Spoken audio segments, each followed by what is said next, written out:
Welcome back on program. So viewers, ਗੱਲਬਾਤ ਕਰਨ ਜਾ ਰਹੇ ਹਾਂ ਕਿ ਮੀਡੀਆ ਰਿਪੋਰਟਾਂ ਅਨੁਸਾਰ ਪਾਰਲੀਮੈਂਟ ਕੰਪਲੈਕਸ ਵਿੱਚ ਕਾਂਗਰਸ ਪਾਰਟੀ ਦੇ ਨੇਤਾ ਰਾਹੁਲ ਗਾਂਧੀ ਅਤੇ ਬੁੱਚੜ ਬੇਅੰਤੇ ਦੇ ਪੋਤੇ ਬੀਜੇਪੀ ਸਰਕਾਰ ਵਿੱਚ ਮਿਨਿਸਟਰ ਰਵਨੀਤ ਬਿੱਟੂ ਵਿਚਾਲੇ ਤੂੰ ਮੈਂ ਹੋਈ ਹੈ। ਦੋਵਾਂ ਧਿਰਾਂ ਵੱਲੋਂ ਇੱਕ ਦੂਜੇ ਤੇ ਗੱਦਾਰ ਦੇ ਜੜੇ ਨੇ ਔਰ ਦੇਸ਼ ਧਰੋਹੀ ਦੇ ਲਕਬ ਜਿਹੜੇ ਦਿੱਤੇ ਗਏ ਨੇ। ਉਸੇ ਕੌਮ ਲਈ ਦੋਨੋਂ ਹੀ ਧਿਰਾਂ ਜਿਹੜੀ ਕਾਂਗਰਸ ਤੇ ਬੀਜੇਪੀ ਜ਼ਾਲਮ ਧਿਰਾਂ ਹਨ ਅਤੇ ਇਹਨਾਂ ਤੋਂ ਖਬਰਦਾਰ ਹੋਣ ਦੀ ਲੋੜ ਹੈ। ਸੋ ਇਸ ਬਾਰੇ ਆਪਾਂ ਗੱਲਬਾਤ ਕਰਨ ਜਾ ਰਹੇ ਹਾਂ ਔਰ ਨਾਲ ਜਿਹੜੇ ਤੁਹਾਡੇ ਲਾਈਵ ਮੈਸੇਜ ਨੇ ਉਹ ਵੀ ਆਪਾਂ ਸ਼ੇਅਰ ਕਰਾਂਗੇ। ਸੋ ਅਸੀਂ ਚਾਹਾਂਗੇ ਕਿ ਤੁਸੀਂ ਇਸੇ ਤਰ੍ਹਾਂ ਬਣੇ ਰਹਿਣਾ। ਦੇਖਣ ਸੁਣਨ ਲਈ ਜਾਂ ਲਿਖਣ ਲਈ ਤੁਹਾਡਾ ਸਭ ਦਾ ਬਹੁਤ ਧੰਨਵਾਦ ਜੀ। ਡਾਕਟਰ ਸਾਹਿਬ ਕੀ ਵਿਚਾਰਾਂ ਨੇ? देखो, हालांकि इस किस्म की खबर तो टिप्पणी करना भी कई बार वेस्ट ऑफ टाइम भी लगता है। अच्छा, लेकिन कई चीज़ां जदों उन्होंने किसी वड्डे कॉन्टैक्स्ट दे विच बदलण की कोशिश की जा रही होए, फिर ये ज़रूरी हुंदा है कि जिन्हों कहंदे ने कि भी put the things at the right place.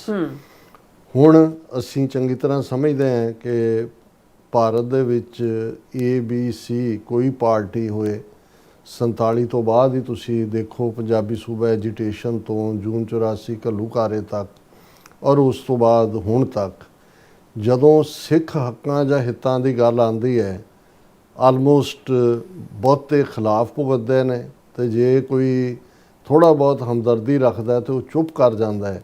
ਪਰ ਉਹਦੇ 'ਚੋਂ ਹਿੰਮਤ ਔਰ ਜੁਰਤ ਨਹੀਂ ਹੁੰਦੀ ਕਿ ਉਹ ਸਿੱਖਾਂ ਦੇ ਨਾਲ ਖਲੋਣ। ਜਦੋਂ ਕਿ ਸਿੱਖਾਂ ਦਾ ਆਪਣਾ ਜਿਹੜਾ ਇਤਿਹਾਸ ਹੈ ਇਹਨਾਂ 78-80 ਸਾਲਾਂ ਦਾ, ਜਦੋਂ state of emergency Indira Gandhi ਨੇ ਲਾਈ, ਭਾਰਤ ਸਾਰਾ ਸੁਸਰੀ ਵਾਂਗ ਸੌਂ ਗਿਆ। ਕੋਈ ਪੰਜਾਬ ਦੇ ਉੱਤੇ ਐਮਰਜੈਂਸੀ ਦੇ ਕੋਈ ਵਰਸਟ ਇਫੈਕਟ ਨਹੀਂ ਸੀ। ਕੋਈ ਗਿਆਨੀ ਜ਼ੈਲ ਸਿੰਘ ਨੇ ਪੰਜਾਬ 'ਚ ਅਕਾਲੀਆਂ ਦੀ ਫੜੋ ਫੜਾਈ ਨਹੀਂ ਸੀ ਕੀਤੀ ਜਿਵੇਂ ਬਾਕੀ ਸਾਰੀ ਥਾਵਾਂ 'ਤੇ ਓਪੋਜੀਸ਼ਨ ਦਾ ਹੋਇਆ। ਪਰ ਸਿੱਖਾਂ ਨੂੰ ਲੱਗਾ ਕਿ ਵੀ ਇਹ ਮੁਲਕ ਦੇ ਸ਼ਹਿਰੀਆਂ ਦੀਆਂ ਮੁੱਢਲੀਆਂ ਆਜ਼ਾਦੀਆਂ ਖੋਹੀਆਂ ਜਾ ਰਹੀਆਂ ਨੇ। ਉਹਨਾਂ ਨੇ ਮੋਰਚਾ ਲਾਇਆ 20-21 ਮਹੀਨੇ ਜਿੰਨੀ ਦੇਰ ਐਮਰਜੈਂਸੀ ਰਹੀ। 40,000 ਤੋਂ ਜ਼ਿਆਦਾ ਸਿੱਖਾਂ ਨੇ ਗ੍ਰਿਫਤਾਰੀਆਂ ਦਿੱਤੀਆਂ। ਉਸ ਪੀਰੀਅਡ 'ਚ ਆਫਰ ਵੀ ਇੰਦਰਾ ਗਾਂਧੀ ਵੱਲੋਂ ਵਿਚੋਲਿਆਂ ਰਾਹੀਂ ਆਈ ਕਿ ਜੋ ਤੁਸੀਂ ਚਾਹੁੰਦੇ ਹੋ ਲੈ ਲਓ। ਪੰਜਾਬ 'ਚ ਪਾਣੀ ਲੈ ਲਓ, ਚੰਡੀਗੜ੍ਹ ਪੰਜਾਬੀ ਬੋਲਦੇ, ਆਟੋਨਮਸ ਦਿੱਲੀ 'ਚ ਜਿਹੜੀ ਹੈ ਮੇਰੀ ਹਮਾਇਤ ਕਰੋ, ਐਮਰਜੈਂਸੀ ਦਾ ਵਿਰੋਧ ਨਾ ਕਰੋ। ਸਿੱਖਾਂ ਨੇ ਕਿਹਾ ਵੀ ਨਹੀਂ, ਅਸੀਂ ਜਿਹੜਾ ਉਹ ਸਾਰੇ ਸ਼ਹਿਰੀਆਂ ਦੇ ਹੱਕਾਂ ਲਈ ਗੱਲ ਕਰ ਰਹੇ। ਇਹ ਹਾਲਾਂ ਇਸ ਦੇ ਉੱਤੇ ਡਿਬੇਟ ਹੋ ਸਕਦੀ ਹੈ ਕਿ ਵੈਦਰ ਇਹ ਠੀਕ ਸੀ ਜਾਂ ਉਸ ਵੇਲੇ ਜੋ ਮਿਲਦਾ ਉਹਨੂੰ ਲੈ ਲਓ ਵਾਲੀ ਗੱਲ, ਇਹ ਵੀ ਕੁਛ ਕਹਿਣ ਵਾਲੇ ਨੇ। ਲੇਕਿਨ ਮੈਂ ਇਹ ਯਾਦ ਕਰਵਾਉਣਾ ਚਾਹੁੰਦਾ, ਪਰ ਜਦੋਂ ਜੂਨ 84 ਦਾ ਘੱਲੂਘਾਰਾ ਵਾਪਰਦਾ ਹੈ ਕੋਈ ਆਵਾਜ਼ ਸਿੱਖਾਂ ਦੇ ਲਈ ਨਹੀਂ ਉੱਠਦੀ। ਬਿਲਕੁਲ ਇੱਕ ਅੱਧੇ ਇਕੱਲੇ ਕਾਰੇ ਤੁਸੀਂ ਬੰਦੇ ਦਾ ਨਾਂ ਵੀ ਲੈ ਸਕਦੇ। ਉਹ ਵੀ ਨਾਲ ਇਹ ਕਹਿੰਦੇ ਸੀ ਜੀ ਨਹੀਂ ਇਵੇਂ ਨਹੀਂ ਸੀ ਹੋਣਾ ਚਾਹੀਦਾ, ਘੇਰਾ ਪਾਉਣਾ ਚਾਹੀਦਾ ਸੀ ਔਰ ਵਕਤ ਦੇ ਨਾਲ ਉਹਨਾਂ ਨੂੰ ਅੰਦਰੋਂ ਫੜਨਾ ਸੀ। ਇੰਨੀ ਹਮਦਰਦੀ ਵਾਲਾ ਉਹ ਚੰਦਰ ਸ਼ੇਖਰ ਹੋਏ ਜਾਂ ਸੁਬਰਾਮਨੀਅਮ ਸਵਾਮੀ ਹੋਏ ਜਾਂ ਦੋ ਤਿੰਨ ਤੁਸੀਂ ਨਾਂ ਉਸ ਕਿਸਮ ਦੇ ਲੈ ਸਕਦੇ ਹੋ। ਪਰ ਉਸ ਤੋਂ ਬਿਯੋਂਡ ਸਭ ਨੇ ਕਿਹਾ ਵੀ ਇਹ ਸਿੱਖਾਂ ਨੂੰ ਸਬਕ ਸਿਖਾਉਣਾ ਬੜਾ ਜ਼ਰੂਰੀ ਸੀ। ਨਵੰਬਰ 84 ਜਿਸ ਲੈਵਲ ਦੀ ਨਸਲਕੁਸ਼ੀ ਹੋਈ, ਇਹਨਾਂ ਦਾ ਹੀ ਚਹੇਤਾ ਖੁਸ਼ਵੰਤ ਸਿੰਘ ਜਿਹੜਾ ਜਿਹਨੂੰ ਰਾਜ ਸਭਾ ਲਈ ਇੰਦਰਾ ਗਾਂਧੀ ਨੇ ਨੋਮੀਨੇਟ ਕੀਤਾ ਸੀ, ਉਹ ਕਹਿੰਦਾ ਵੀ ਮੈਂ ਕੋਸ਼ਿਸ਼ ਕੀਤੀ ਕਿ 2-3 ਨੂੰ ਹੋਰ ਨਾਲ ਲੈ ਕੇ ਕੰਡੈਮਨੇਸ਼ਨ ਦਾ ਮਤਾ ਹੀ ਰਾਜ ਸਭਾ 'ਚ ਮੇਰੇ ਨਾਲ ਕੋਈ ਵੀ ਖਲੋਣ ਨੂੰ ਤਿਆਰ ਨਹੀਂ ਹੈ। ਇਹ ਬੈਕਗਰਾਊਂਡ ਸਮਝਣੀ ਜ਼ਰੂਰੀ ਹੈ ਕਿ ਵੀ ਅਸੀਂ ਕਈ ਵਾਰ ਕੋਈ ਇੱਕ ਮਾੜਾ ਮੋਟਾ ਹਮਦਰਦੀ ਦਾ ਬੋਲਦਾ ਤੇ ਅਸੀਂ ਉਹਦੇ ਪਿੱਛੇ ਭੱਜ ਪੈਂਦੇ ਹਾਂ। ਜਿਵੇਂ ਉਹ ਕਈਆਂ ਦੀ ਆਦਤ ਹੁੰਦੀ ਆ, ਤੇ ਸਾਡੇ ਮਿੱਤਰ ਇਹ ਕਹਿੰਦੇ ਹੁੰਦੇ ਨੇ ਕਿ ਵੀ ਉਹ ਕੀ ਆ, ਕਹਿੰਦਾ ਜੀ ਉਹ ਤਾਂ ਜਿਹੜਾ ਵੀ ਸਾਧ ਆਏ ਜਿਹਦੇ ਪਿੱਛੇ ਸਵਾਹ ਲੱਗੀ ਹੋਈ ਉਹਦੇ ਮਗਰ ਹੀ ਤੁਰ ਪੈਂਦਾ ਵੀ ਸ਼ਾਇਦ ਇਹ ਜੋਗੀ ਉਤਰ ਕੇ ਪਹਾੜਾਂ 'ਚੋਂ ਆਇਆ, ਮੈਨੂੰ ਕੁਝ ਦੇ ਦੇ। ਔਰ ਇਹ ਸਾਡਾ ਬਹੁਤਿਆਂ ਦਾ ਵਰਤਾਰਾ ਸਿਆਸੀ ਤੌਰ 'ਤੇ ਇਹੀ ਹੈ। ਅਦਰਵਾਈਜ਼ ਇਹ ਕਦੇ ਨਾ ਹੁੰਦਾ ਕਿ ਪੰਜਾਬ 'ਚ ਕਾਂਗਰਸ ਦੀ ਹਕੂਮਤ ਸਿੱਖ ਬਣਾਉਂਦੇ। ਜੇ ਸਾਨੂੰ ਯਾਦ ਜਾਂ BJP ਦੀ ਅੱਜ ਬਣਾਉਣ ਦੇ ਲਈ ਕਈ ਜਿਹੜੇ ਨੇ ਵੱਡੀਆਂ ਨੂੰ ਥੁੱਕ ਲਾ ਕੇ ਬੈਠੇ ਨੇ ਕਿ ਜੀ ਇੱਕ ਉੱਥੇ ਕਹਿ ਰਿਹਾ ਬੜਾ ਚੰਗਾ ਭਲਾ ਸ਼ਕਲ ਨੂੰ ਸਿੱਖ ਲੱਗਦਾ, ਕਹਿੰਦਾ ਜੀ ਸਭ ਨੂੰ ਮੌਕਾ ਦਿੱਤਾ, ਅਕਾਲੀਆਂ ਨੂੰ ਵੀ ਦੇਖ ਲਿਆ, ਆਮ ਆਦਮੀ, ਹੁਣ ਇੱਕ ਮੌਕਾ BJP ਨੂੰ ਵੀ ਦੇ ਦਈ ਹੈ। ਜਦੋਂ ਤੁਹਾਡੀ ਅਕਲ ਦਾ ਦਿਵਾਲਾ ਨਿਕਲਿਆ ਹੋਇਆ ਹੁਣ ਇਹ ਮੈਂ ਇਹ ਸਾਰਾ ਪਿਛੋਕੜ ਇਸ ਲਈ ਕਹਿ ਰਿਹਾ ਕਿ ਵੀ Rahul Gandhi leader of the opposition ਹੈ। ਪਾਰਲੀਮੈਂਟ ਦਾ ਬਜਟ ਸੈਸ਼ਨ ਚੱਲ ਰਿਹਾ। ਇਸ ਬਜਟ ਸੈਸ਼ਨ ਲਈ ਵੀ ਅਜੇ ਤੱਕ ਅੰਮ੍ਰਿਤਪਾਲ ਸਿੰਘ ਨੂੰ ਆਉਣ ਦੀ ਆਗਿਆ ਨਹੀਂ। ਇਹ ਡੈਮੋਕ੍ਰੇਸੀ ਦਾ ਹਾਲ ਹੈ। ਇਹਨੇ 2 ਇਸ਼ੂ ਚੁੱਕੇ ਪਾਰਲੀਮੈਂਟ ਦੇ ਵਿੱਚ। ਰਾਹੁਲ ਗਾਂਧੀ ਨੇ ਇੱਕ ਤਾਂ ਜਿਹੜਾ ਫੌਜੀ ਚੀਫ ਨਰਵਾਣੇ ਜਿਹਦੀ ਕਿਤਾਬ ਦੇ ਵਿੱਚ ਉਹਨੇ ਇਕਸ਼ਾਫ ਕੀਤਾ ਕਿ ਭਾਈ ਕਿਵੇਂ ਇਹਨਾਂ ਨੇ ਫੇਲਿਅਰ ਕੀਤੀ ਜਦੋਂ ਚੀਨ ਦੇ ਟੈਂਕ ਔਰ ਦੂਜੇ ਆਏ ਅਗਸਤ 2020 'ਚ। ਉਹ 2 ਸਾਲ ਤੋਂ ਕਿਤਾਬ ਪਈ ਹੈ। ਡਿਫੈਂਸ ਮਿਨਿਸਟਰੀ ਨੇ ਜਿਹੜੀ ਕਲੀਅਰ ਨਹੀਂ ਕੀਤੀ, ਉਸ ਦੇ ਬੇਸ ਉਹਦੇ ਕਿਤਾਬ ਦੇ ਐਕਸਰਪਟਸ ਦੇ ਉੱਤੇ 17-18 ਸਫ਼ੇ ਦਾ ਇੱਕ ਰਿਵਿਊ ਕਾਰਵਾਂ ਮੈਗਜ਼ੀਨ ਦੇ ਵਿੱਚ ਛਪ ਗਿਆ। ਉਹ ਕਾਰਵਾਂ ਦੀ ਉਸ ਕਾਰਵਾਈ ਨੂੰ ਕੋਟ ਕਰ ਰਿਹਾ ਰਾਹੁਲ ਗਾਂਧੀ। ਉਹ ਸੁਣਨਾ ਨਹੀਂ ਚਾਹੁੰਦੇ ਕਿ ਵੀ ਇਹ ਤਾਂ ਘਬਰਾ ਗਏ ਸੀ ਚੀਨ ਦੇ ਟੈਂਕਾਂ ਦੇ ਸਾਹਮਣੇ। ਫੌਜੀ ਚੀਫ ਪੁੱਛ ਰਿਹਾ ਕੀ ਕਰਨਾ, ਉਹ ਕਹਿੰਦਾ ਜੈਸਾ ਉਚਿਤ ਹੈ ਵੈਸਾ ਕਰੋ। ਮੋਦੀ ਨੇ ਜਵਾਬ ਤੱਕ ਨਹੀਂ ਦਿੱਤਾ। ਔਰ ਦੂਸਰਾ ਇਸ਼ੂ ਵੋਟਾਂ ਜਿਵੇਂ ਕੱਟੀਆਂ ਜਾ ਰਹੀਆਂ, ਉਹ ਹੁਣ ਅੰਦਾਜ਼ਾ ਲਾਓ ਪੰਜਾਬ ਦੀ ਆਬਾਦੀ 3-3.5 ਕਰੋੜ ਹੈ ਔਰ 3 ਕਰੋੜ ਦੇ ਕਰੀਬ ਵੋਟਾਂ ਕੱਲੀਆਂ ਯੂਪੀ 'ਚ ਹੀ ਕੱਟੀਆਂ ਗਈਆਂ। ਹੁਣ ਉਹਦੇ ਤੇ ਮਮਤਾ ਬੈਨਰਜੀ ਨੇ ਦਿੱਲੀ ਆ ਕੇ ਪ੍ਰੈਸ ਕਾਨਫਰੰਸ ਕੀਤੀ, ਸੁਪਰੀਮ ਕੋਰਟ 'ਚ ਜਿਵੇਂ ਉਹਨੇ ਖੁਦ ਕੇ। ਇਹ ਹੁੰਦਾ ਜੇ ਤੁਹਾਡੇ 'ਚ ਗਟਸ ਹੋਣ, ਭਾਵੇਂ ਸਿਸਟਮ ਉਸ 'ਚ ਹੀ ਉਹ ਰਹਿ ਰਹੀ ਹੈ, ਲੇਕਿਨ ਇੱਕ ਇੰਨੀ ਨਿਡਰ ਆਵਾਜ਼ ਦੇ ਤੌਰ ਤੇ ਭੜਥੂ ਪਾਇਆ ਹੋਇਆ ਉਹਨੇ ਸਾਰਿਆਂ ਨੂੰ ਕਿ ਵੀ ਉਹਨੇ ਕਿਹਾ ਵੀ ਇਨਸਾਫ ਦੇ ਦਰਵਾਜ਼ੇ ਸਾਰੇ ਬੰਦ ਹੋ ਗਏ ਨੇ। ਸੁਪਰੀਮ ਕੋਰਟ ਦੇ ਚੀਫ ਜਸਟਿਸ ਨੂੰ ਉਹ ਕਹਿ ਰਹੀ ਹੈ। ਹੁਣ ਇਹ ਦੋ ਮੁੱਦੇ ਜਿਹੜੇ ਵੱਡੇ ਬਣੇ ਔਰ ਜ਼ਾਹਰ ਹੈ ਕਿ ਵੀ ਉਹਦਾ ਫੌਜੀ ਚੀਫ ਨਰਵਾਣੇ ਦੀ ਕਿਤਾਬ ਦੇ ਮੁੱਦੇ ਦੇ ਉੱਤੇ ਇੰਨੀ ਘਬਰਾਹਟ ਹੋਈ ਕਿ ਉਹਨਾਂ ਨੂੰ ਬਾਹਰ ਕੱਢਿਆ ਹੋਇਆ। 7-8 ਬੰਦਿਆਂ ਦੀ ਸਸਪੈਂਸ਼ਨ ਹੋਈ, ਜਿਨ੍ਹਾਂ ਦੇ ਵਿੱਚ ਪੰਜਾਬ ਦੇ ਵੀ ਜਿਹੜੇ ਆਏ ਨੇ ਕਾਂਗਰਸਮੈਨ ਔਰ ਰਾਹੁਲ ਗਾਂਧੀ ਵੀ ਬਾਹਰ ਬੈਠੇ।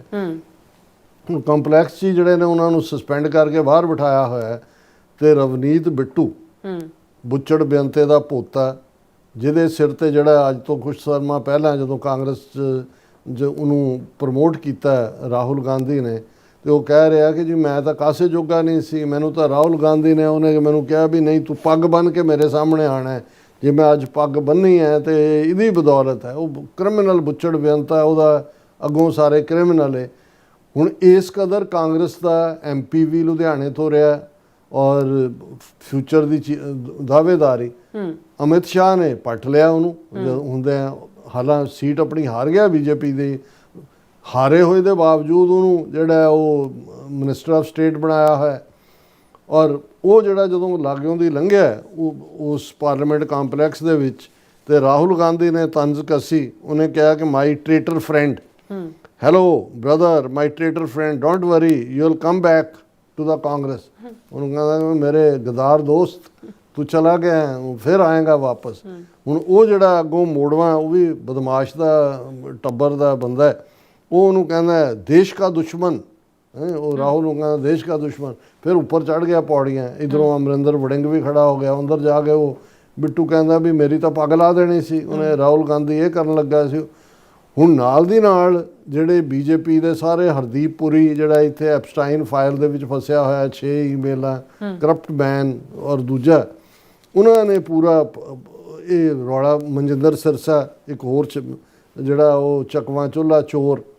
entire Sikh community anguished over Rahul calling Bittu traitor। उन्होंने प्रेस कॉन्फ्रेंस करते उन्होंने कहा कि Ravneet Singh Bittu is not just an MP elected from Ludhiana, he is not just a member of Sikh family that has served the country. His grandfather Beyant Singh, who was Chief Minister of Punjab, fell to an assassin's bullet and you call him a traitor? This is unacceptable। कि जी ਇਹਨੂੰ ਬੁੱਚੜ ਬੇਅੰਤੇ ਦੇ ਪੋਤੇ ਨੂੰ ਟ੍ਰੇਟਰ ਕਹਿਣਾ, ਕਹਿੰਦਾ ਸਾਰੀ ਸਿੱਖ community ਦੀ ਬੇਇੱਜ਼ਤੀ ਹੈ। ਇਹ ਦੇਖੋ ਸ਼ਹੀਦ ਦਾ ਪੋਤਾ ਹੈ ਔਰ ਇਹ ਸਿੱਖ। ਉਹ ਮਨਜਿੰਦਰ ਸਿਰਸਾ ਕਹਿੰਦਾ ਸਿੱਖ ਗਦਾਰ ਹੋ ਹੀ ਨਹੀਂ ਸਕਦਾ, ਤੁਸੀਂ ਸਾਰੇ ਗਦਾਰ। ਹੁਣ ਇਹ ਸਾਰੇ ਚੋਰ ਚੱਕੇ ਚੰਡਾਲ ਜਿਹੜੇ ਨੇ, ਇਹ ਕਿਸ ਲੈਵਲ ਦੇ ਉੱਤੇ, ਹੁਣ ਅੱਧੇ ਕੋ ਉਸ ਪਾਸੇ ਗੱਲ ਕਰਨਗੇ, ਅੱਧੇ ਕੋ। ਪਰ ਮੈਂ ਇਹਨੂੰ ਇਸ ਲਈ ਪਿਕ ਕੀਤਾ ਕਿ ਭਾਈ ਸਾਨੂੰ ਇਹ ਸਮਝ ਹੋਣੀ ਚਾਹੀਦੀ ਹੈ ਕਿ ਭਾਈ 4 ਚਫੇਰੇ ਨਜ਼ਰ ਮਾਰ ਲਓ, ਸਿੱਖ ਕਾਤਲ ਹੀ ਨੇ ਸਾਰੇ। ਔਰ ਇਹ ਜਿਹੜਾ ਜਿਸ ਲਿਹਾਜ਼ ਨਾਲ ਇਹਨੂੰ ਬਿੱਟੂ ਨੂੰ ਪ੍ਰਮੋਟ ਕਰ ਰਹੇ ਨੇ, ਜਿਵੇਂ ਬੀਜੇਪੀ ਨੇ ਇਸ ਨੂੰ ਖੜਿਆ, ਔਰ ਜਿਸ ਅੰਦਾਜ਼ 'ਚ ਇਹ ਫਿਊਚਰ 'ਚ ਜਿਹੜੀ ਹੈ ਸਿੱਖ, ਇਹਦਾ ਕੋਈ ਰੋਲ ਨਹੀਂ ਹੈ। ਹਾਰਿਆ ਹੋਇਆ ਬੰਦਾ ਰਾਜ ਸਭਾ 'ਚ ਲਿਆਂਦਾ ਇਹਨੂੰ ਹੁਣ, ਪਰ ਅਲਟੀਮੇਟਲੀ ਫਿਊਚਰ ਦੀ ਸਿੱਖ ਨਸਲਕੁਸ਼ੀ ਦੇ ਲਈ ਇਹਨੂੰ ਤਿਆਰ ਕੀਤਾ ਜਾ ਰਿਹਾ। ਜਿੱਦਣ ਬੀਜੇਪੀ ਦੇ ਕੋਲ ਜੇ ਪੰਜਾਬ ਦੇ ਵਿੱਚ ਹਕੂਮਤ ਆਈ ਕਿਸੇ ਜ਼ਮਾਨੇ 'ਚ, ਤੇ ਫਿਰ ਉਹ ਰੀਅਲ ਫੇਸ ਹੋਏਗਾ ਸਿੱਖਾਂ ਦੀ ਆਜ਼ਾਦੀ ਦੀ ਆਵਾਜ਼ ਨੂੰ ਦਬਾਉਣ ਵਾਲਾ। ਤੇ ਰਾਹੁਲ ਗਾਂਧੀ ਇਹਨਾਂ ਦੇ ਖਾਨਦਾਨ ਬਾਰੇ ਤਾਂ ਕੋਈ ਕਹਿਣ 'ਚ ਕੋਈ ਭੁਲੇਖਾ ਨਹੀਂ ਹੈ ਕਿ ਭਾਈ ਇਹ ਠੀਕ ਹੈ ਕਿ ਇੰਡੀਵਿਜੂਅਲੀ ਕਈ ਵਾਰੀ ਕੋਈ ਗੱਲ ਬੰਦਾ ਚੰਗੀ ਕਰਦਾ ਹੈ, ਉਹ ਬਹੁਤਿਆਂ ਨੂੰ ਚੰਗੀ ਲੱਗਣ ਲੱਗ ਜਾਂਦੀ ਹੈ। ਪਰ ਕੁੱਲ ਮਿਲਾ ਕੇ ਸਾਨੂੰ ਇਹ ਸਮਝ ਲੈਣਾ ਚਾਹੀਦਾ ਹੈ ਕਿ ਸਾਡਾ ਨਿਸ਼ਾਨਾ, ਸਾਡਾ ਕਲਿਆਣ, ਸਾਡੀ ਸਾਲਵੇਸ਼ਨ, ਸਾਡੀ ਮੁਕਤੀ ਇੰਡੀਪੈਂਡੈਂਟ ਸੋਵਰਨ ਨੇਸ਼ਨ ਖਾਲਿਸਤਾਨ ਦੇ ਨਾਲ ਜੁੜੀ ਹੋਈ ਹੈ। ਇਹ ਸਾਰੇ ਹੀ ਜਿਹੜੇ ਨੇ ਜਿੱਥੇ ਜਿੱਥੇ ਵੀ ਤੁਸੀਂ ਦੇਖੋਗੇ ਇਹਨਾਂ ਦੀਆਂ ਸ਼ਕਲਾਂ, ਔਰ ਇਹ ਜੇ ਤੁਸੀਂ ਦੇਖੋ ਕਿ ਅੱਜ ਬੀਜੇਪੀ ਦੇ ਵਿੱਚ ਕਿਸ ਲੈਵਲ ਦੇ ਵੱਡੇ ਵੱਡੇ ਪੱਗਾਂ ਵਾਲੇ ਜਿਹੜੇ ਨੇ ਉਹਨਾਂ ਨੇ ਭਾਈਵਾਲ ਬਣਾ ਰਹੇ ਨੇ, ਔਰ ਇਹ ਸਾਰੇ ਹੀ ਜਿਹੜੇ ਨੇ ਉਹ ਹਿੰਦੂਤਵਾਦੀ ਜੈ ਵਾਲੇ ਨੇ। ਔਰ ਇਹਦੇ ਉੱਤੇ ਹਾਲਾਂ ਇੱਕ ਛੋਟਾ ਜਿਹਾ ਕਾਮੈਂਟ ਹਰਜਾਪ ਸਿੰਘ ਜਾਫੀ ਜਿਨ੍ਹਾਂ ਨੂੰ ਅਸੀਂ ਕਹਿੰਦੇ ਹਾਂ, ਹੁਣ ਮੈਨੂੰ ਸ਼ਾਇਦ ਉਹ ਮਿਲਣਾ ਨਹੀਂ ਹੈ, ਇਹਨਾਂ 'ਚ ਰੂਲਰ ਜਾਣਾ ਗਿਆ ਹੋਣਾ ਕਿਤੇ, ਉਹਨੇ ਬਹੁਤ ਸੋਹਣਾ ਇਹਦੇ 'ਤੇ ਇੱਕ ਕਾਮੈਂਟ ਕੀਤਾ ਸੀ। ਉਹਨਾਂ ਨੇ ਇਹਨਾਂ ਸਾਰਿਆਂ ਦੇ ਉੱਤੇ ਉਹਨਾਂ ਨੇ ਲਿਖਿਆ, ਚੋਰ ਚੋਰ ਮਸੇਰੇ ਭਾਈ। ਇਹੋ ਜਿਹੀ ਇੱਕ ਕਹਾਵਤ ਹੁੰਦੀ ਹੈ। ਰਾਹੁਲ ਦੀ ਦਾਦੀ ਜਿਹਨੇ ਸਿੱਖਾਂ ਦਾ ਘਾਣ ਕੀਤਾ, ਬਿੱਟੂ ਦਾ ਦਾਦਾ ਜਿਹਨੇ ਚੁਣ ਚੁਣ ਸਿੱਖ ਨੌਜਵਾਨ ਮਾਰੇ, ਇੱਕ ਆ ਸਿਰਸਾ ਸਿਰ ਉੱਪਰ ਪੱਗ ਬੰਨ੍ਹ ਕੇ ਮੋਤੀ ਦੀ ਜੁੱਤੀ ਚੱਟਦਾ ਲੌਂਡਾ ਜਿਹਾ, ਇੱਕ ਉਹ ਪੁਰੀ ਕੁੜੀਆਂ ਦਾ ਸਪਲਾਇਰ ਐਪਸਟਾਈਨ ਫਾਈਲ 'ਚ ਉਹਦਾ ਨਾਂ ਹੈ, ਦਲਾਲ ਪੱਗ ਉਸਦੇ ਸਿਰ ਤੇ ਹੈ। ਦੱਸੋ ਕਿਹੋ ਜਿਹੀ ਕਿਸਮਤ ਉਹਨਾਂ ਲੋਕਾਂ ਦੀ ਜਿਨ੍ਹਾਂ ਦੇ ਆਹ ਲੀਡਰ ਨੇ ਤੇ ਸਾਰੇ ਇੱਕ ਦੂਜੇ ਉੱਪਰ ਦੋਸ਼ ਲਾ ਰਹੇ ਹਨ ਕਿ ਸਿੱਖਾਂ ਦੇ ਮਾਣ ਨੂੰ ਠੇਸ ਪਹੁੰਚਾਈ, ਬਿੱਟੂ ਕਤੂਰੇ ਨੂੰ ਗਧਾਰ ਆਖ ਕੇ। ਹੁਣ ਇਹ ਬਿਲਕੁਲ ਠੀਕ ਸ਼ਬਦਾਵਲੀ ਹੈ, ਇਹੀ ਡਿਜ਼ਰਵ ਕਰਦੇ ਨੇ। ਬਿਲਕੁਲ ਜੀ ਡਾਕਟਰ ਸਾਹਿਬ, ਤੁਹਾਡਾ ਬਹੁਤ ਬਹੁਤ ਸ਼ੁਕਰੀਆ। ਹੁਣ ਆਪਾਂ ਜਿਹੜੇ ਵਿਊਅਰਸ ਮੈਸੇਜ ਨੇ ਉਹ ਲੈਣ ਜਾ ਰਹੇ ਹਾਂ। ਸੋਹਣ ਮਾਲ ਜੀ ਸਾਡੇ ਪਹਿਲੇ ਵਿਊਅਰ ਨੇ, ਸਾਨੂੰ ਫਤਿਹ ਬੁਲਾਉਂਦੇ ਨੇ। ਵਾਹਿਗੁਰੂ ਜੀ ਕਾ ਖਾਲਸਾ ਵਾਹਿਗੁਰੂ ਜੀ ਕੀ ਫਤਿਹ। ਕੁਸਕੇ ਜੀ ਵੀ, ਔਰ ਫਿਰ ਇਸੇ ਤਰ੍ਹਾਂ ਕਮਲਜੀਤ ਸਿੰਘ ਜੀ ਖਾਲਿਸਤਾਨੀ ਫੌਜੀ ਜੀ ਵੀ, ਔਰ ਫਿਰ ਇਸੇ ਤਰ੍ਹਾਂ ਸੁਖਜੀਵਨ ਬੱਚੂ ਜੀ ਵੀ, ਔਰ ਇਸ ਤਰ੍ਹਾਂ ਮੁਹੰਮਦ ਯੂਨਸ ਜੀ ਵੀ ਸਾਨੂੰ ਸਤਿ ਸ਼੍ਰੀ ਅਕਾਲ ਕਹਿੰਦੇ ਨੇ, ਅਸਲਾਮ ਵਾਲੇਕਮ ਕਹਿੰਦੇ ਨੇ, ਵਾਲੇਕਮ ਸਲਾਮ ਜੀ, ਸਤਿ ਸ਼੍ਰੀ ਅਕਾਲ ਜੀ, ਔਰ ਖਾਲਸਾ ਜ਼ਿੰਦਾਬਾਦ ਕਹਿੰਦੇ ਨੇ।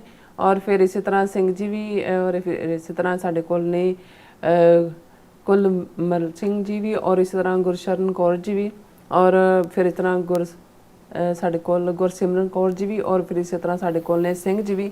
ਇਹ ਕਹਿੰਦੇ ਨਕਲੀ ਗੁਰੂ ਡੰਮ ਬਹੁਤ ਜ਼ੋਰਾਂ ਤੇ ਹੈ ਪੰਜਾਬ ਦੇ ਵਿੱਚ, ਸਾਨੂੰ ਸੁਚੇਤ ਹੋ ਜਾਣਾ ਚਾਹੀਦਾ। ਅਸੀਂ ਵਾਹਿਗੁਰੂ ਜੀ ਦੇ ਚਰਨਾਂ ਵਿੱਚ ਅਰਦਾਸ ਕਰਦੇ ਹਾਂ ਹਰ ਖਾਲਸਾ ਪੰਥ ਨੂੰ ਆਪਣੇ ਘਰ ਦੀ ਬਖਸ਼ਿਸ਼ ਕਰਨ, ਔਰ ਫਿਰ ਹਾਂਜੀ ਰਹਿਮਤ ਕਰਨ।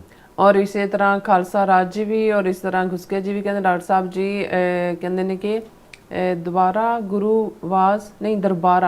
ਗੁਰੂ was DC of the district Jalandhar he played main role. ADC ਸੀਗਾ ਮੇਨ। ਹਾਂਜੀ, ਦਰਬਾਰਾ ਸਿੰਘ ਗੁਰੂ, ਬਾਅਦ ਚ ਅਕਾਲੀਆਂ ਨੇ ਉਹਨੂੰ ਐਮਐਲਏ ਦੀ ਟਿਕਟ ਵੀ ਦਿੱਤੀ, ਹਾਰ ਗਿਆ ਸੀਗਾ at that time van this was happened. ਬਿਲਕੁਲ।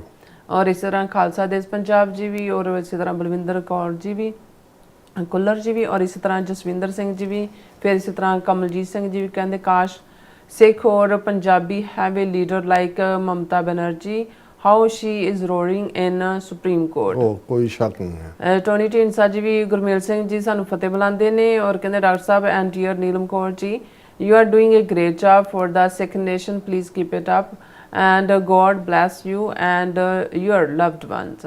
ਬਹੁਤ ਸ਼ੁਕਰੀਆ ਨਵਾਜ਼ਿਸ਼ ਲਈ। ਹਾਂਜੀ, और मोहम्मद याकूब जी कहते हैं देख लेना डॉक्टर साहब, सरदार ट्रंप ने दोबारा मोदी से दोस्ती कर लेनी है।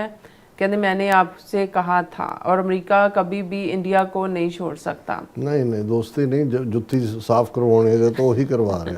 बाकी आपको पता है कि इंडिया हमारे बलूचिस्तान में वही कुछ कर रहा है वो जो कुछ उसने ईस्ट पाकिस्तान में किया।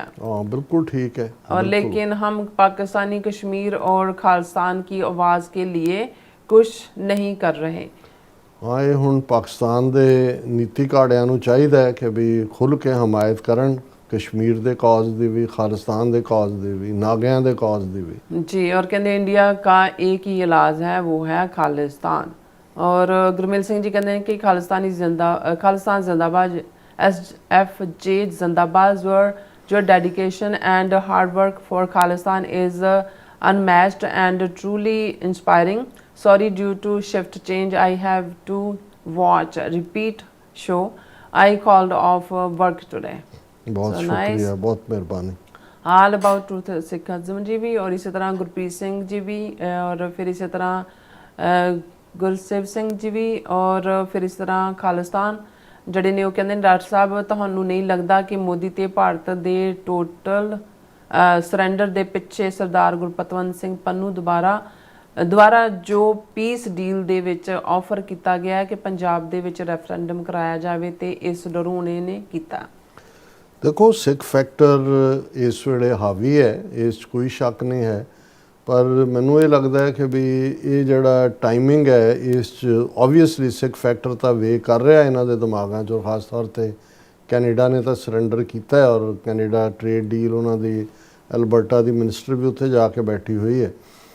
ਦੂਸਰਾ ਪਾਸਾ ਜਿਹੜਾ ਐਪਸਟਾਈਨ ਫਾਈਲ ਦੇ ਵਿੱਚ ਵੀ, ਔਰ ਮੈਨੂੰ ਲੱਗਦਾ ਵੀ ਮੋਦੀ ਔਰ ਇਹਨਾਂ ਬਾਰੇ ਬਹੁਤ ਸਾਰੀ ਇਹਨਾਂ ਦੀਆਂ ਏਜੰਸੀਆਂ ਕੋਲ ਜਾਣਕਾਰੀ ਹੈ, ਜਿਹੜਾ ਇਹਨਾਂ ਨੂੰ ਖੌਫ ਹੀ। ਔਰ ਬਾਕੀ ਜੇ ਅਮਰੀਕਾ ਦੀਆਂ ਟਰਮਸ ਮੰਨ ਲਈਆਂ ਤੇ ਉਹ ਅਜੇ ਵੀ, ਹਾਲਾਂਕਿ ਕੋਈ ਡੀਲ ਦਾ ਡਰਾਫਟ ਸਾਹਮਣੇ ਨਹੀਂ ਆਇਆ, ਹੋ ਸਕਦਾ ਕੋਈ 12th ਆਵਰ ਜਿਹੜਾ ਜੇ ਇਹਨਾਂ ਨੇ ਕੋਈ ਹੇਰੀ ਫੇਰੀ ਕਰਨ ਦੀ ਕੋਸ਼ਿਸ਼ ਕੀਤੀ ਤੇ ਅਮਰੀਕਾ ਫਿਰ ਇਹਨਾਂ ਨੂੰ ਛਿੱਤਰ ਫੇਰੇ। ਲੇਕਿਨ ਮਲਟੀਪਲ ਫੈਕਟਰਸ ਨੇ ਇਹ ਸਾਰੇ ਲਈ। ਓਬਵੀਅਸਲੀ ਸਿੱਖ ਫੈਕਟਰ ਔਰ ਖਾਲਿਸਤਾਨ ਰੈਫਰੈਂਡਮ ਫੈਕਟਰ ਇੱਕ ਜਿਹੜਾ ਉਹਨਾਂ 'ਚੋਂ ਹੈ ਜ਼ਰੂਰ। ਕਹਿੰਦੇ ਜਾਕੂਬ ਜੀ ਕਹਿੰਦੇ ਨੇ ਕਿ ਪਾਕਿस्तान ने 2 कश्ती पर पैर रखा हुआ है, चीन की कश्ती और यूएसए की कश्ती पर भी। ਨਹੀਂ, ਪਾਕਿਸਤਾਨ ਇਹਨੂੰ ਡੈਲੀਕੇਟ ਬੈਲੈਂਸ ਕਹਿੰਦੇ ਨੇ। ਪਾਕਿਸਤਾਨ ਨੇ ਜਿਵੇਂ ਚੀਨ ਔਰ ਅਮਰੀਕਾ ਔਰ ਈਵਨ ਹੁਣ ਰਸ਼ੀਆ ਵੀ ਨਜ਼ਦੀਕੀਆਂ ਨਿਭਾ ਰਿਹਾ, ਉਹਦੇ 'ਚ ਜ਼ਾਹਰ ਹੈ ਕਿ ਵੀ ਇਹ ਦੋ ਬੇੜੀਆਂ 'ਚ ਨਹੀਂ ਹੈ, ਇਹਨੂੰ ਡੈਲੀਕੇਟ ਬੈਲੈਂਸ ਕਿਹਾ ਜਾਂਦਾ ਹੈ। ਇੰਡੀਆ ਨੇ ਡੈਲੀਬਰੇਟਲੀ ਯੂਜ਼ ਕੀਤਾ ਉਸ ਪਲੇਟਫਾਰਮ ਨੂੰ ਆਪਣੇ ਮਫਾਦ ਲਈ, ਔਰ ਕਿਸੇ ਨਾਲ ਵੀ ਇੰਟੈਗ੍ਰਿਟੀ ਨਹੀਂ ਦਿਖਾਈ। ਆਲ ਅਬਾਊਟ ਟਰੂਥ ਸਿੱਖਿਜ਼ਮ ਜੀ ਕਹਿੰਦੇ ਨੇ ਅੱਜ ਤੇ VPN ਨਾਲ ਵੀ ਨਹੀਂ ਚੱਲਿਆ, ਬਹੁਤ ਮੁਸ਼ਕਲ ਨਾਲ ਜੁਗਾੜ ਲਾਇਆ ਤੇ ਸੱਚੋ ਸੱਚ ਸੁਣ ਲਈ ਪੰਜਾਬ ਵਿੱਚ, ਮੇਰੇ ਖਿਆਲ ਕਹਿ ਰਹੇ ਨੇ ਕਿ ਜੀ ਖਾਲਿਸਤਾਨ ਕਹਿੰਦੇ ਨਹੀਂ ਤੇ ਖੇ ਖਾਣੇ ਦੇ ਵਿੱਚ ਕਈ ਸਾਬਕਾ ਅਮਰੀਕੀ ਰਾਸ਼ਟਰਪਤੀਆਂ ਦੇ ਵੀ ਨਾਮ ਆਏ, ਇਹ ਡੋਨਲਡ ਟਰੰਪ ਦਾ ਆਪਣਾ ਨਾਮ ਵੀ ਉਹਦੇ ਵਿੱਚ ਆ ਰਿਹਾ ਹੈ। ਮੈਨੂੰ ਨਹੀਂ ਲੱਗਦਾ ਕਿ ਭਾਰਤ ਜਾਂ ਮੋਦੀ ਇਸ ਗੱਲੋਂ ਡਰਦਾ ਕਿ ਮੇਰਾ ਨਾਮ ਨਾ ਆ ਜਾਵੇ ਤੇ ਖਾਣੇ 'ਚ। ਨਹੀਂ, ਇਟਸ ਮੋਰ ਦੈਨ ਦੈਟ। ਇਹ ਅਜੇ ਤੱਕ ਤਾਂ ਕੁਝ ਵੀ ਨਹੀਂ ਆਇਆ ਸਾਹਮਣੇ ਇੰਨੀ ਵੱਡੀ ਘੰਟੇ ਦੀ ਕਹਿੰਦੇ ਡੀਲ ਲਈ। ਹਾਂਜੀ, और मोहम्मद याकूब जी कहते हैं कि 78 साल से हम दुआ कर रहे हैं कि अल्लाह कश्मीर और फ़लस्तीन आज़ाद करवाए और आप भी दुआ करें कि वाहिगुरु खालिस्तान बना दो। हाँ जी, इन्होंने किया। और फिर कहते हैं कि दुआ ਜਾਂ ਅਰਦਾਸ ਤਾਂ ਜ਼ਰੂਰ ਰੱਬ ਦੇ ਕੋਲ ਹਮੇਸ਼ਾ ਹੀ ਹੁੰਦੀ ਹੈ। ਕਹਿੰਦੇ ਖਾਲੀ ਦੁਆ ਤੇ ਕੁਝ ਨਹੀਂ ਹੁੰਦਾ, ਕਹਿੰਦੇ ਇਸ ਵਾਸਤੇ ਹਰਕਤ ਕਰਨੀ ਪੈਣੀ ਹੈ, ਕੁਰਬਾਨੀ ਦੇਣੀ, ਕੁਰਬਾਨੀ ਜਿਹੜੀ ਹੈ ਦੇਣੀ ਪੈਣੀ ਹੈ। ਬਿਲਕੁਲ, ਆਪਣ ਹੱਥੀਂ ਆਪਣਾ ਆਪੇ ਹੀ ਕਾਜ ਸਵਾਰੀ ਹੈ। ਕਹਿੰਦੇ ਕੱਲ 5 ਫਰਵਰੀ ਹੈ ਕਸ਼ਮੀਰ ਡੇ, ਕਸ਼ਮੀਰ ਕਹਿੰਦੇ ਉਹਨਾਂ ਦਾ ਜੀ ਹਾਂ, ਕੱਲ 5 ਫਰਵਰੀ ਅਸੀਂ ਵੀ ਕਸ਼ਮੀਰ ਸੋਲੀਡੈਰਿਟੀ ਡੇ ਦੇ ਉੱਤੇ ਗੱਲਬਾਤ ਕਰਾਂਗੇ ਜੀ। और फिर इसी तरह साढ़े को डोचा सिंह जी भी, और इसी तरह गुरभेज सिंह जी भी, माई पलविंदर सिंह जी भी, सुपर सतविंदर सिंह जी भी, मोहम्मद हाँ जी याकूब जी भी, और इस तरह घुसके जी भी, और रजविंदर सिंह जी, सब का बहुत बहुत शुक्रिया। और इस दिन अपने व्यूज़ को लेने इजाजत। व्यूअर्स सारे प्रोग्राम का समा इत्थे मुकदा, तुसीं अपनी राय ते सुझाव सानू भेजना भुलना साडे इस पते ते SOS@tvt.tv ते ਅਸੀਂ ਆਪਣਾ ਪ੍ਰੋਗਰਾਮ ਲੈ ਕੇ ਫਿਰ ਦੁਬਾਰਾ ਤੁਹਾਡੇ ਸਾਹਮਣੇ ਹੋਵਾਂਗੇ। ਤਦ ਤੱਕ ਲਈ ਮੈਨੂੰ ਤੇ ਆਪਣਾ ਸੁਣਾ ਗਿਆ ਦੋ ਦੇਖਦੇ ਰਹੋ TV84। ਬੁਲਾ ਦਿਓ ਫਤਿਹ। ਵਾਹਿਗੁਰੂ ਜੀ ਕਾ ਖਾਲਸਾ, ਵਾਹਿਗੁਰੂ ਜੀ ਕੀ ਫਤਿਹ। ਰੱਬ ਰਾਖਾ।